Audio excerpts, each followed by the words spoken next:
Gina en EPOC, ¿no? Y en asma también hay otras guías, ¿no? Basadas en los tracks, ¿ya? Entonces, vamos a hacer farmacología del sistema respiratorio, ¿no? Asma, EPOC y tus hijos. Algunos objetivos, vamos a poner plumita, ¿no? El mecanismo de acción de los fármacos, ¿no? Vamos a hablar del mecanismo de acción del bromuro hipatropio, de los beta 2 agonistas, como el salbutamol, formoterol, etc. ¿Qué fármacos antiinflamatorios se usan en las enfermedades respiratorias, ¿no?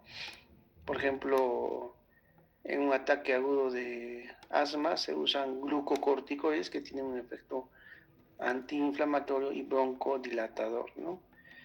Identificar efectos secundarios, precauciones de los medicamentos respiratorios, por ejemplo, hay corticoides inhalados, como la budesonida, fluticasona. Muchos de estos corticoides inhalados en el tiempo, con el uso crónico, pueden alterar el crecimiento de los huesos, sobre todo en niños, pueden causar en algunos pacientes, dependiendo del tiempo que lo usen, inmunosupresión, etcétera, etcétera. Seguridad y eficacia de los medicamentos para el asma, ¿no? Por ejemplo, el salbutamol es un beta 2 agonista, produce broncodilatación, pero también produce un poquito de taquicardia, ¿no? Y en ese contexto se debe evaluar el riesgo-beneficio. Muchos pacientes, cuando hay ataque agudo de asma, fallecen por la broncoconstricción más que por la taquicardia, porque la taquicardia es una taquicardia refleja a la vasoconstricción, a la broncoconstricción. Entonces, si el salbutamol produce taquicardia, bueno, a lo mucho produce taquicardia sinusal, lo que sí mejora en el ataque agudo de asma es la broncoconstricción, se va a broncodilatación, mejorando también la taquicardia, ¿no? Y finalmente el paciente pues puede mejorar, ¿no? Tratamiento del EPOG, ¿no? Bueno, hay varios medicamentos que lo vamos a mencionar, ¿no? Entre los beta 2 agonistas, también los anticolinérgicos y, bueno, algunos medicamentos utilizados en tratamiento de infecciones respiratorias como los antibióticos y los antivirales. Bueno, hay un antibiótico que se usa como profilaxis en los pacientes con EPOG, que es la acitromicina, que tiene un buen nivel de evidencia, ¿ya? Entonces, vamos a mencionar, esta es una imagen donde tratan de explicar las ventajas que tiene la vía inhalatoria. Recuerden que la vía inhalatoria, ¿no? Va de frente a los pulmones. Acá tiene un efecto tópico pulmonar la vía inhalatoria. Y por supuesto, una parte como los alvéolos, ¿no? O el pulmón está irrigado, los alvéolos tienen capilares. Una parte de este medicamento que va directamente de los alvéolos al pulmón, pues una parte va a la circulación sistémica, ¿no? Pero buena parte se queda en los pulmones. Una parte va a la circulación sistémica. ¿Cuál es la ventaja de la vía inhalatoria? Es que va de frente, puente al hígado, ya no hay un proceso de metabolismo, de frente se va a la parte pulmonar y bueno, un pequeño porcentaje sí puede pasar a la circulación sistémica, producen efectos colaterales, pero es mínimo. Comparado, por ejemplo, con la vía del tracto gastrointestinal, que se absorbe, pasa por el hígado y del hígado sobre un proceso de metabolismo, que ya lo mencioné en Farma 1, y luego va a la circulación sistémica, ¿no? Incluso buena parte del metabolito del fármaco va a la circulación sistémica, ¿no? Entonces, la ventaja del depósito pulmonar es que va de frente al pulmón y poco a la circulación sistémica, ¿no? Por eso es que hay muchos fármacos, por ejemplo, como el salmeterol más la fluticasona por vía inhalatoria, ¿no? Que se aprovecha justamente este efecto tópico pulmonar. Esto es una imagen, digamos, en la fisiopatología del asma, ¿no? Y algunas drogas sobre los cuales actúa dentro de esta fisiopatología del asma, ¿no? En la fisiopatología del asma ya recuerden que hay un alergeno. Este alergeno activa las células T, las células T producen citoquinas, ¿no? Las citoquinas a su vez estimulan más, aumentan la concentración de eosinófilos, por eso un marcador indirecto en el ataque agudo de asma es la eosinofilia.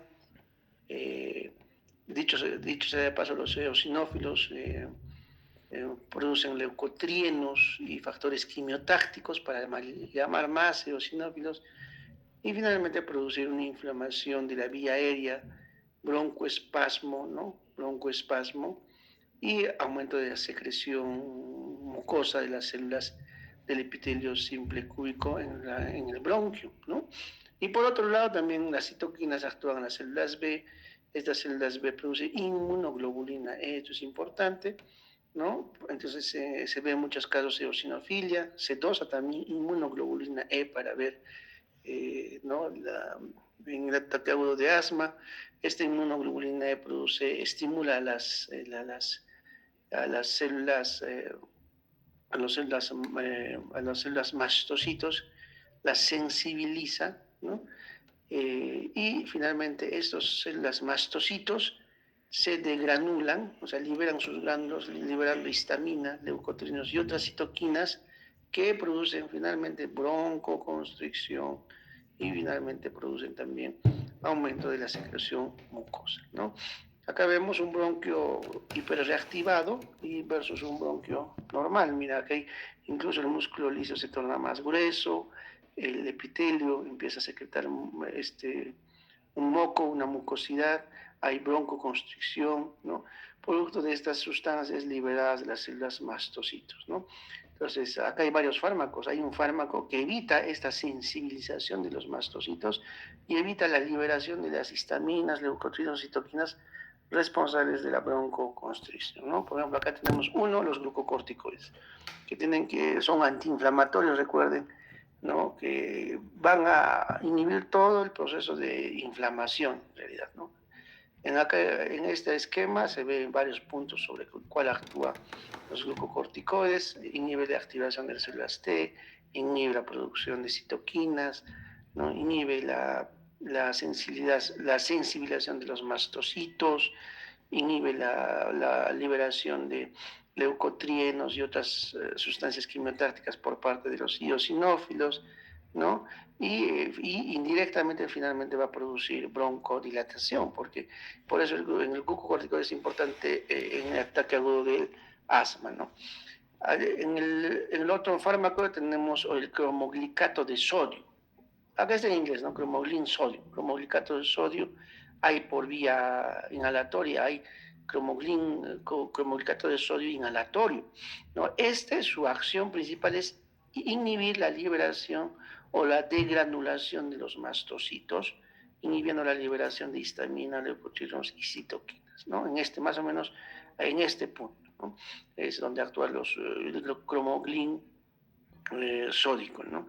Y recuerden que hemos hecho unos eicosanoides, los leucotrienos, entonces por tanto hay inhibidores de leucotrienos. Recuerden que los leucotrienos producían, al unirse a sus receptores, broncoconstricción, entonces inhibidores de leucotrienos. Entonces, acá vemos la acción de los glucocorticoides, acción del cromoglin sódico o cromoglicato sódico y los leucotrienos. Entonces, clasificación, bueno, esta es una de las clasificaciones que mejor se ha encontrado, ¿no? En la farmacología del sistema respiratorio en general, tanto asma como EPOC. No estamos hablando solo de asma ni solo de EPOC, estamos hablando de farmacología del sistema respiratorio, ¿ya? Entonces, miren, por ejemplo, drogas antiinflamatorias, están los corticosteroides, está prednisona, fluticasona bien aleatoria, prednisona es en tabletas.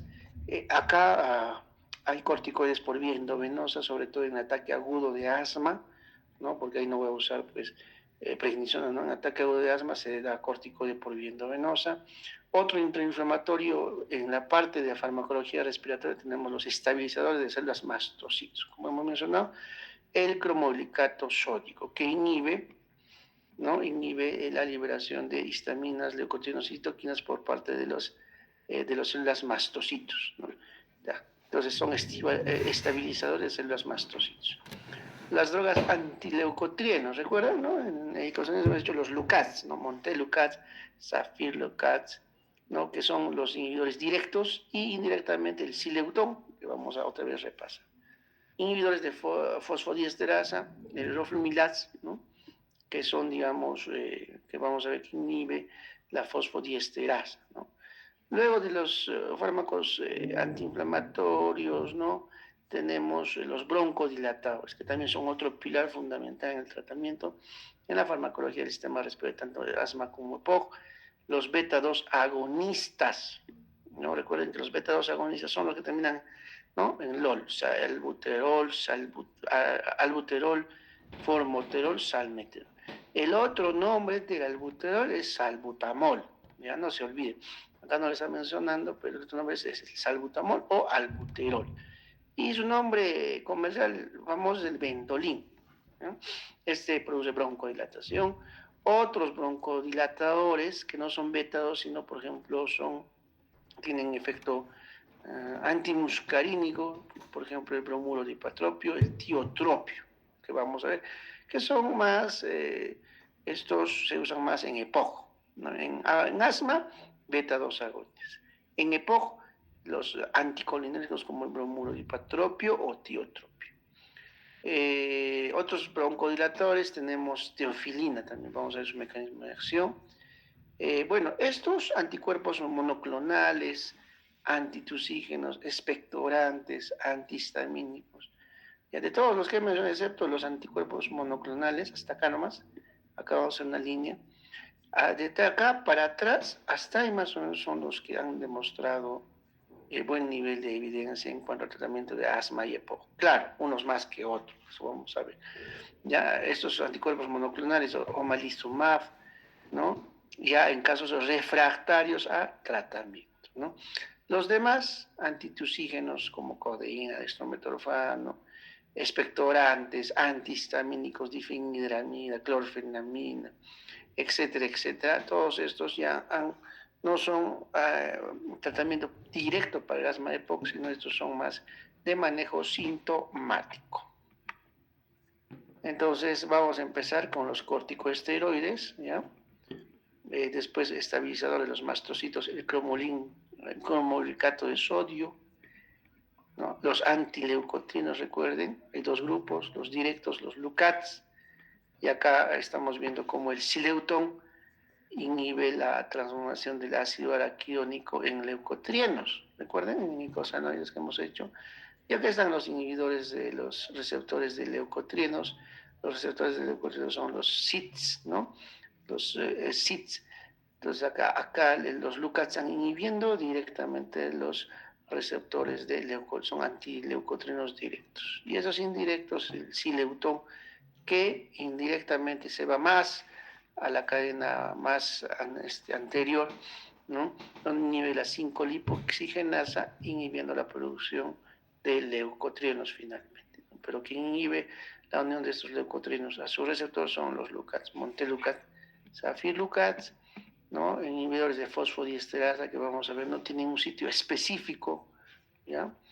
Tienen un efecto antiinflamatorio, broncodilatadores beta-2 agonistas muy importantes, ¿no? Sí, para temas de examen, este cuadrito, por favor, tomarlo en cuenta, el inicio de acción de los beta-2 agonistas y la duración, otros broncodilatadores, y vamos a revisar un poquito de la guía. Entonces, en cuanto a los glucocorticoides, endovenosos ya hemos mencionado, no vamos a mencionar fluticasona y prednisona, ¿no? Prednisona es por vía oral, ¿no? Se da para tratar terapia de mantenimiento, no para un ataque agudo. Y fluticasona es un corticoide inhalado. También está budesonida ahí.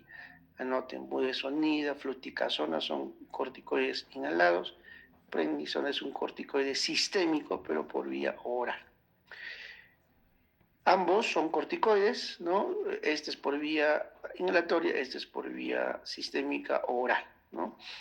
Ambos se usan tanto en asma como en EPOC. La fluticasona es un corticoide inhalado, ¿no?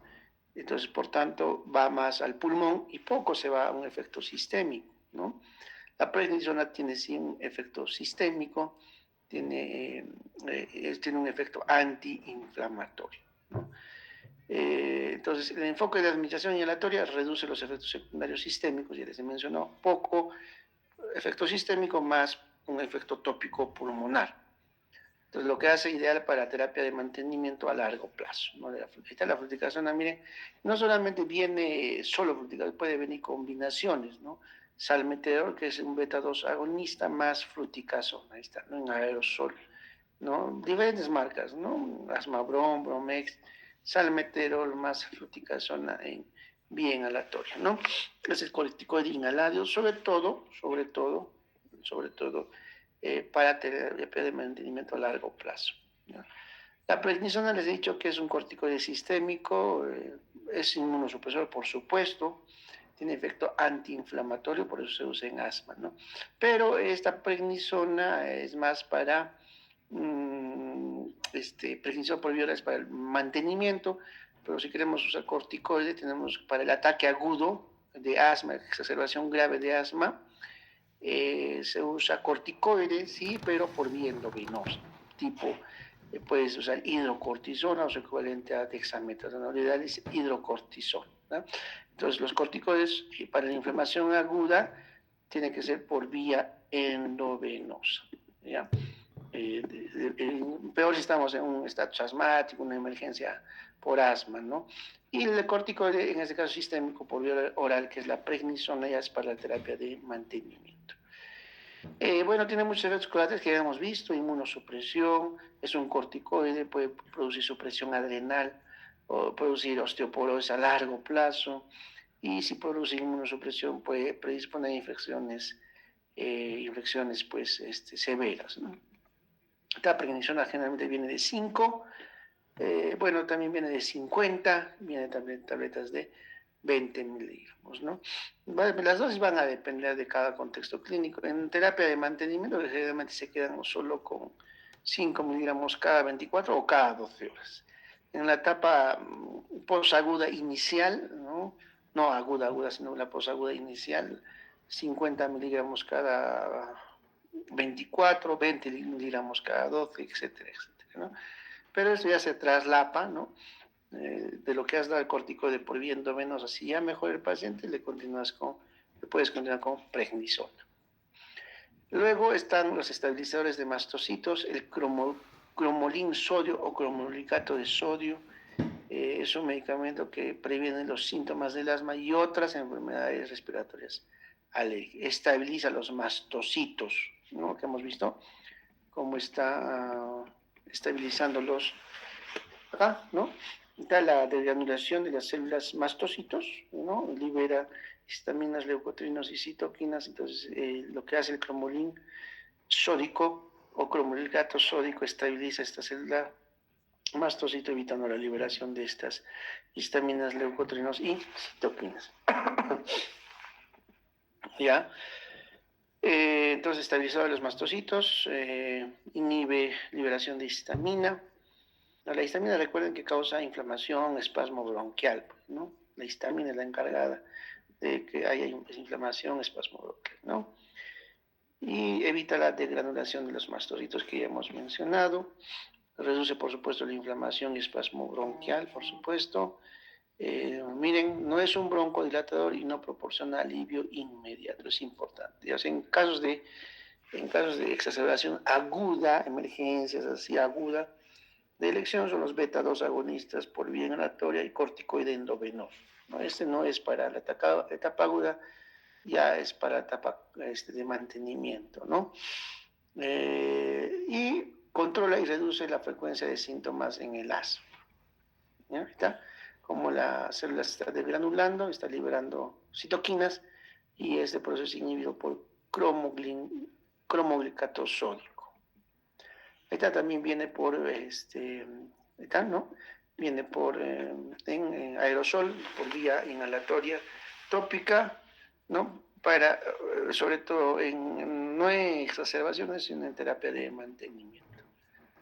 Los antileucotrienos también hemos mencionado, ¿no? Anteriormente en los eicosanoides. Miren, recuerden que un estímulo, los fosfolípidos de la membrana celular se degradan en ácido araquidónico. El ácido araquidónico, a través de 5-lipooxigenasa, se convierte en leucotrienos B4, C4A4.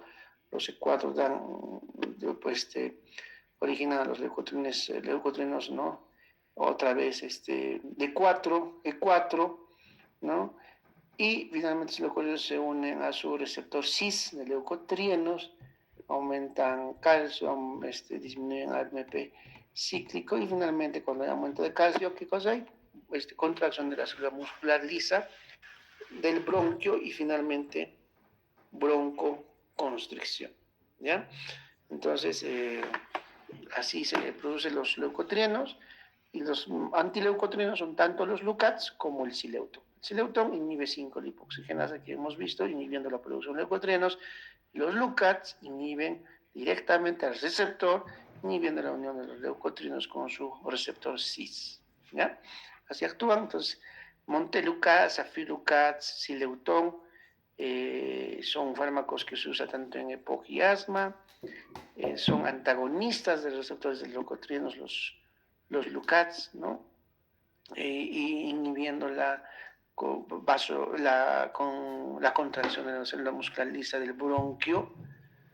Y estos medicamentos bloquean la acción de los leucotrienos, reduciendo la inflamación de las vías respiratorias y mejorando, por supuesto, la función pulmonar. Recuerden que el ácido araquidónico finalmente produce leucotrienos a través de las 5-lipoxigenasa, y esta 5-lipoxigenasa está inhibida por el sileutón. ¿Está? Ahí está, miren, los LUCATs, ahí está Montelukast. Esto se ve bastante en los pacientes extranjeros, gringos, ¿no? Que tienen asma refractario, ¿no? Que no controlan, entonces les dan esos LUCATs, ¿no? Que también producen inmunosupresión, pero bueno, también les ayuda a controlar, ¿no? Pero ya en la escala de tratamiento, pues no son de primera elección, sino ya se da cuando los demás terapias han fallado.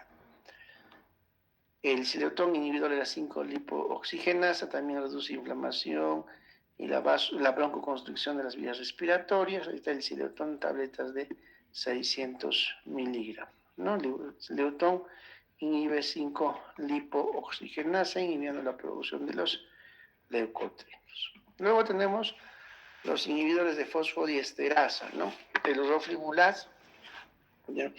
¿No? Tienen un sitio inespecífico, es muy inespecífico, ¿no? Actúa sobre varias vías inflamatorias, los inhibidores de la fosfodiesterasa, en este caso la fosfodiesterasa 4, ¿ya? No se olviden, porque hay también fosfodiesterasa 3.